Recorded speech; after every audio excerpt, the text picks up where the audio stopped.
the G7, the group of seven, and the NATO countries met around the same time to discuss their common approach to the world. Well, what is their common approach? It's very clear that the approach that the G7 and NATO is taking is to somehow either delay or prevent the historical fact of the integration of Europe and Asia.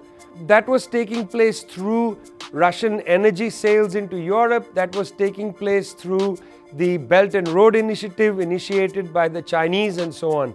At the G7 meeting, United States said, let's create a new fund, put at least the promise of $200 billion into that fund to build infrastructure in the global south and directly compete with the Chinese project. It was very clear that both at the G7 and at the NATO meeting, the Western countries, the Atlantic Alliance as it were, was looking for mechanisms to prevent Chinese and Russian, what they call influence in the world.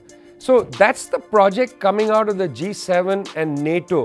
On the other side, the BRICS countries are not actually calling for the bifurcation of the world or for preventing integration and so on. Ironically, the BRICS meeting is more about globalization, whereas the NATO G7 summit was more about partitioning the world, of encaging Russia and China, and that's how I see it. I actually don't see these two sets of projects as being about partitioning the world. I find that the NATO G7 project is about partitioning the world, or at least encaging Russia and China, whereas the BRICS project, and in fact from the geography it's pretty clear that it's not just about Eurasia, since it has South Africa, it has Brazil, and now perhaps Argentina. It's clear that the BRICS countries are suggesting let's not partition the world.